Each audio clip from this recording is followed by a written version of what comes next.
Hai, Assalamualaikum.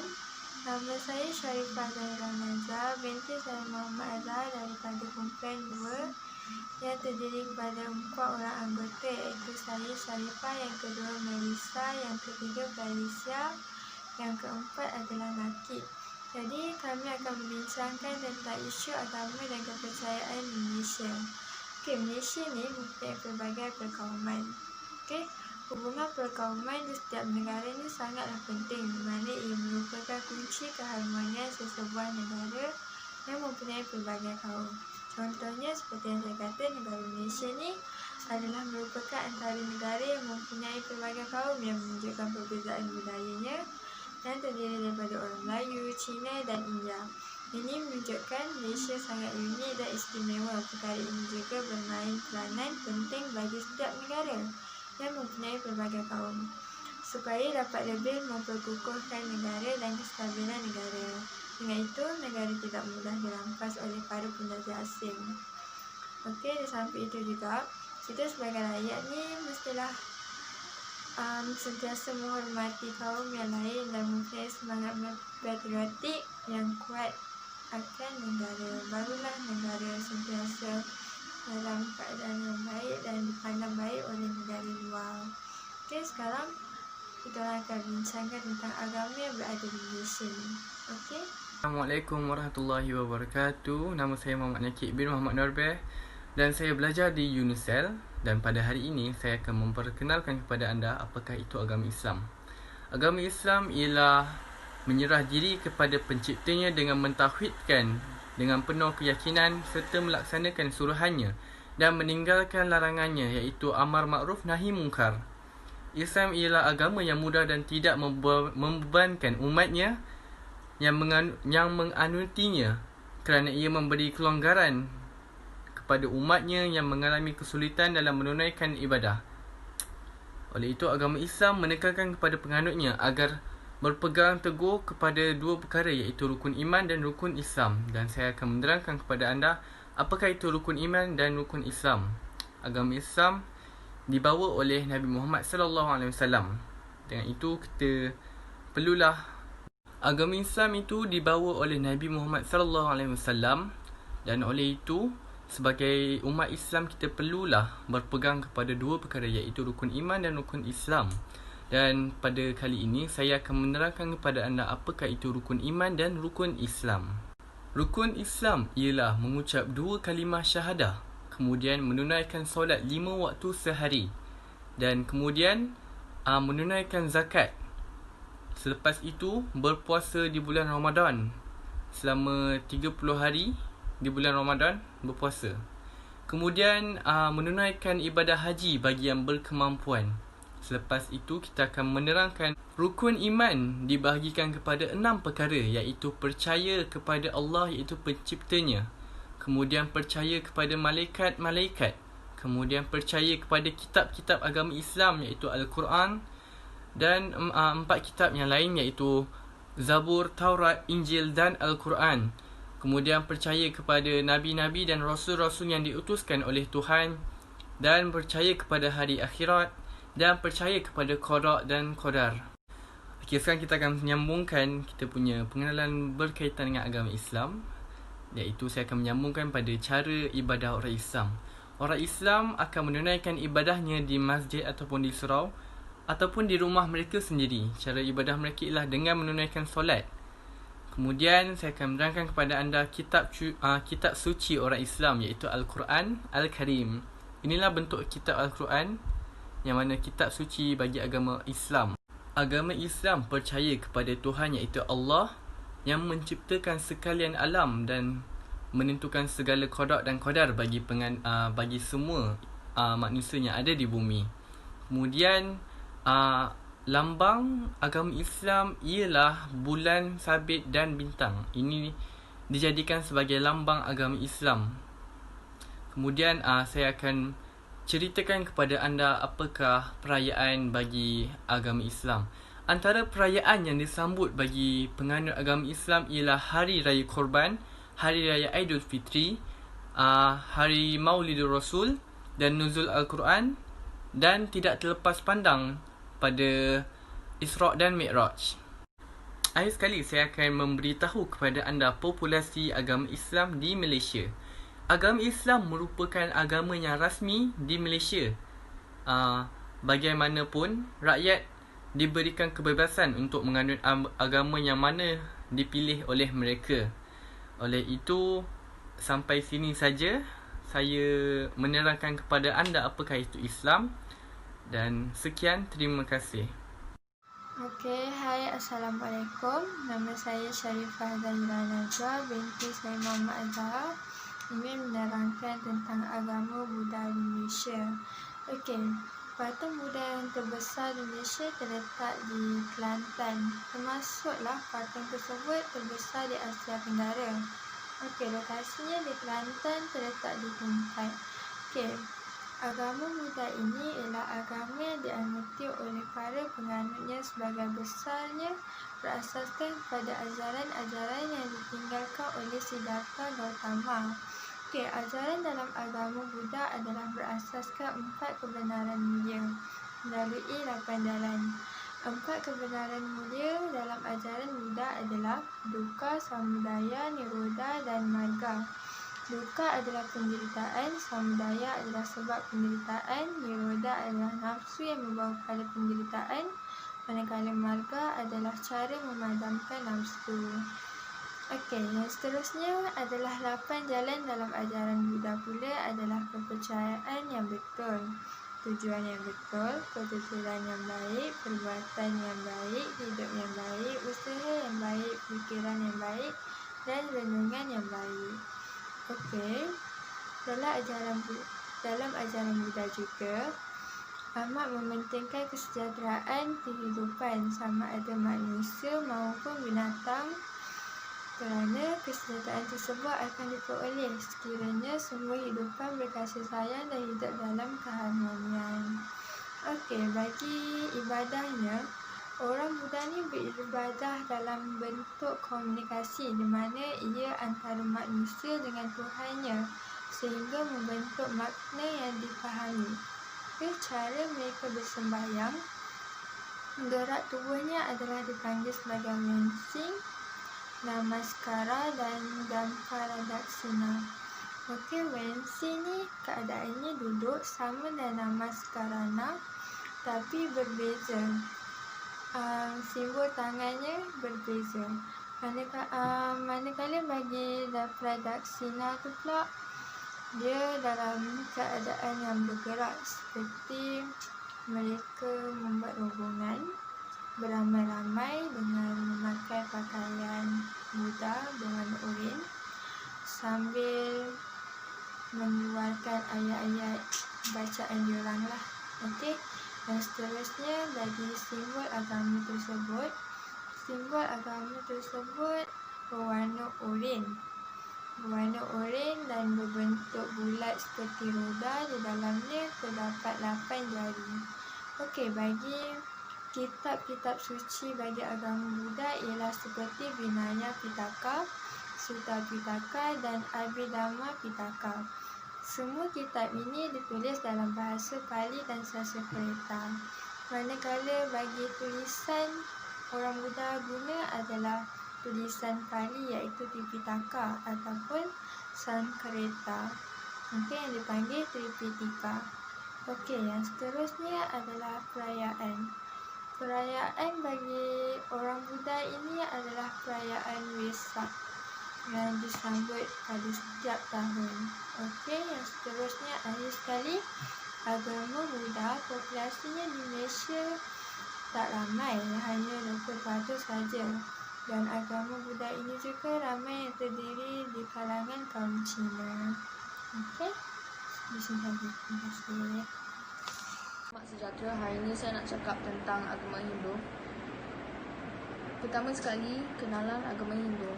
Agama Hindu mempercayai kepada kewujudan berbagai Tuhan. Sisi tengah penganut agama Hindu hanya mempercayai dalam kewujudan 3 Tuhan. Manakala ada yang percaya kepada beribu-ribu Tuhan dan yang lainnya percaya kepada 330 juta Tuhan. Tetapi mereka menegaskan bahawa seorang penganut agama haruslah taat kepada satu Tuhan saja. Yang kedua, Ajaran Hindu. Kehidupan selepas mati. Setiap penganut agama Hindu dipercayai akan lahir semula beberapa kali untuk memperbaiki karma mereka. Seseorang tidak lagi dilahirkan semula apabila dia berjaya mencapai karma yang penuh dengan kebaikan. Karma. Undang-undang sebab dan akibat. Penganut Hindu digalakkan untuk melakukan tugasan harian mereka tanpa mengharapkan balasan. Karma yang buruk akan dibalas dengan kehidupan yang penuh sengsara. Yang ketiga, kepercayaan kepada Tuhan. Kepercayaan kepada Tuhan. Kepercayaan kepada satu entiti yang melampaui batasan pemikiran dan kesedaran manusia, yang merupakan asas sistem pemikiran agama orang-orang Hindu. Dalam tamadun India, kita dapat lihat setakat manakah konsep ketuhanan itu penting dengan merujuk kepada tradisi falsafah mereka sejak zaman Vedic.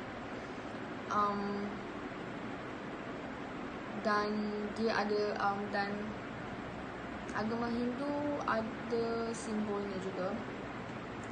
Yang kelima, perayaan agama Hindu.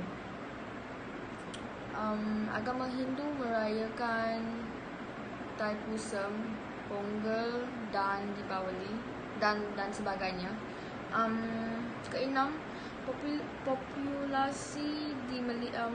populasi agama Hindu di Malaysia melebihi daripada 30,000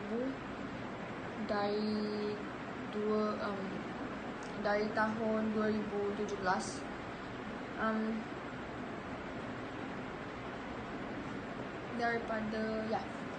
Sekian, terima kasih.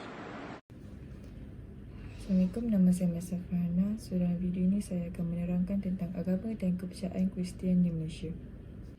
Gambar yang saya tunjukkan dalam video ini adalah Gereja Christ Melaka. Gereja ini dibina pada tahun 1741 dan siap sepenuhnya pada tahun 1753. Gereja sederhana besar ini merupakan bangunan batu yang kukuh dengan seni bina gereja yang terdapat di Belanda. Di samping berperanan sebagai tempat beribadat dan penganut Protestan, terdapat juga beberapa pembesar dan pendirian dikebumikan di ruang gereja ini. Agama ini dikatakan diasaskan oleh Jesus Christ dari Jerusalem. Ajaran agama ini tergandung di dalam kitabnya, iaitu Bible, yang mempunyai dua versi, Perjanjian Lama dan Perjanjian Baru. Agama Kristian tersebar luas di Eropah pada zaman Rom, iaitu semasa pemerintahan Konstantin sekitar abad ke-3 dan 4 sebelum Masihi. Seperti yang saya beritahu pada awal video bahawa Kristian mempunyai kitab Bible yang mempunyai dua versi, iaitu Perjanjian Lama dan Perjanjian Baru. Mereka mempunyai 3 naskah Perjanjian Lama utama, iaitu teks Masoretik, Septuaginta dan terakhir ialah Gulungan Laut Mati. Semua ia sepakat walaupun ada beberapa perbezaan kecil. Oleh itu, mereka yakin bahawa Perjanjian Lama yang mereka miliki pada hari ini sama dengan yang digunakan oleh Yesus yang dipetik secara bebas dan sama seperti yang digunakan oleh orang Yahudi 400 tahun sebelum Yesus. Perjanjian Baru sedikit rumit kerana terdapat lebih dari 5,800 manuskrip Yunani. Namun, ia juga diterjemahkan ke dalam banyak bahasa lain sejak awal seperti bahasa Latin, Koptik, Syria dan Armenia. Jumlah bilangan manuskrip berpuluh-ribu. Walau bagaimanapun, kebanyakan naskah ini berasal dari abad kedua Masihi dan kebanyakannya tidak mengandungi keseluruhan Perjanjian Baru. Beberapa adalah koleksi buku Perjanjian Baru, yang lain buku individu dan yang lain hanya beberapa ayat. Oleh kerana tidak ada salinan lengkap dari seluruh Perjanjian Baru hingga Codex Sinaiticus, para sarjana Perjanjian Baru telah menyusun teks Perjanjian Baru bersama-sama menggunakan semua naskah yang ada lebih dari 16,000 daripadanya. Para sarjana Perjanjian Baru menganggarkan bahawa kita dapat yakin bahawa 99.5% teks yang kita miliki saja sekarang adalah asli. Sudah pasti setiap agama mempunyai cara ibadah yang berbeza. Sembahyang ialah satu amalan yang penting dalam agama Kristian dan terdapat beberapa bentuk sembahyang Kristian. Ia boleh jadi sembahyang yang spontan ataupun dibaca sepenuhnya daripada teks seperti kitab sembahyang umum. Sembahyang yang paling biasa di kalangan penganut Kristian ialah doa Bapa Kami, yang mengikut gospel ialah cara Jesus mengajar para pengikutnya bersembahyang. Doa Bapa Kami merupakan model buat sembahyang puji-pujian, pengakuan dan permohonan dalam agama Kristian. Gambaran sembahyang 3 peringkat Kristian adalah seperti sembahyang bermula dengan sembahyang lisan, kemudian beralih dengan bentuk yang lebih berstruktur dalam erti kata meditasi, dan kemudian sampai kepada tahap lapisan-lapisan meditasi. Terdapat 2 keadaan asas buat sembahyang Kristian, corporate atau awam dan peribadi berseorangan. Gambaran sembahyang 3 peringkat Kristian adalah seperti sembahyang bermula dengan sembahyang lisan, kemudian beralih kepada bentuk yang lebih struktur dalam erti kata meditasi, dan kemudian sampai tahap lapisan-lapisan meditasi. Kitab suci agama Kristian ialah Alkitab dalam bahasa Inggeris yang dipanggil Bible. Ianya sebutan untuk sekumpulan naskah yang dipandang suci dalam Judaism dan kekristenan. Kata Alkitab yang digunakan dalam bahasa Indonesia berasal dari bahasa Arab, dan ia juga digunakan untuk umat Islam untuk menyebut Al-Quran Kitab, merupakan sekumpulan kitab suci yang ditulis pada waktu yang berlainan oleh para penulis yang berlainan di lokasi-lokasi yang berbeza. Umat Yahudi dan Kristian memandang kitab-kitab dalam Alkitab sebagai hasil dari pengilhaman ilahi dan sebagai catatan otoritatif mengenai hubungan antara Allah dengan manusia. Alkitab kanonik bervariasi tergantung pada tradisi ataupun kelompok. Sejumlah kanon Alkitab telah berevolusi dengan isi tumpang tindih dan divergen. Perjanjian Lama Kristian bertumpang tindih dengan Alkitab Ibrani dan Septuaginta Yunani. Alkitab Ibrani dikenali dalam Judaism dengan sebutan Tanakh. Perjanjian Baru merupakan sekumpulan tulisan karya umat Kristian awal yang diyakini bahawa kebanyakan di antaranya adalah para murid Yahudi Kristus. Ditulis dalam bahasa Yunani Koine. Abad pertama, tulisan-tulisan Yunani Kristian awal ini terdiri dari pelbagai narasi, surat dan tulisan apokaliptik. Di antara denominasi Kristian terdapat beberapa perbezaan pendapat mengenai isi kanon, terutama dalam apokrifa, sejumlah karya yang dipandang dengan beragam tingkat penghormatan. Kepercayaan bagi agama Kristian ialah simbol salib. Ianya dianggap sebagai simbol yang penting dalam agama Kristian kerana menurut kepercayaan Kristian di sebalik simbol salib tersirat makna teologi yang dapat memberi impak kepada spiritual serta kehidupan mereka.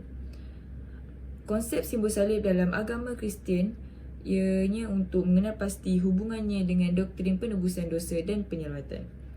Kajian mendapati bahawa dari perspektif agama Kristian, simbol salib sebagai lambang pengorbanan, kejayaan dan kasih sayang dari Tuhan, pendamaian dan juga penyelamatan. Dalam tradisi teologi Kristian, konsep tersebut dikenali sebagai teologi salib. Selain itu, simbol salib mempunyai kaitan yang rapat dan merupakan tulang belakang bagi doktrin penebusan dosa serta penyelamatan. Sarjana-sarjana Kristian berpandangan bahawa kematian Jesus Christ di atas tiang salib merupakan salah satu daripada rancangan Tuhan untuk menebus dosa serta menyelamatkan manusia. Senario ini menunjukkan bahawa tanpa salib atau peristiwa penyaliban, maka sudah pasti kedua-dua doktrin tersebut tidak dapat dilaksanakan. Malah, agama Kristian itu mungkin tidak akan wujud sebagaimana yang terlihat pada hari ini. Setiap agama pasti akan ada perayaan tertentu yang patut mereka sambut untuk meraihkan sesuatu kejayaan yang mereka lakukan, ataupun untuk menyambut hari lahir Tuhan mereka seperti agama Kristian. Agama Kristian ini mereka merayakan hari Christmas atau hari Natal pada 25 Disember pada setiap tahun sebagai hari kebesaran memperingati hari kelahiran Jesus. Ia juga telah dijadikan hari cuti umum sebagai menghormati hari kebebasan beragama di negara ini. Sambutan hari Christmas, mereka akan meletakkan pokok hiasan yang dihiasi lampu, seperti pokok Christmas yang saya tunjukkan sekarang, dan nyanyian lagu curling, dan juga upacara sembahyang beramai-ramai pada tengah malam di gereja yang dipanggil dalam bahasa Inggeris ialah Midnight Mass. Di Malaysia pada hari ini, penganut agama Kristian terdiri daripada beberapa kaum, iaitu Cina, India, Siriani, orang asli dan masyarakat pribumi Sabah dan Sarawak. Lebih 9% penduduk negara ini merupakan penganut agama Kristian.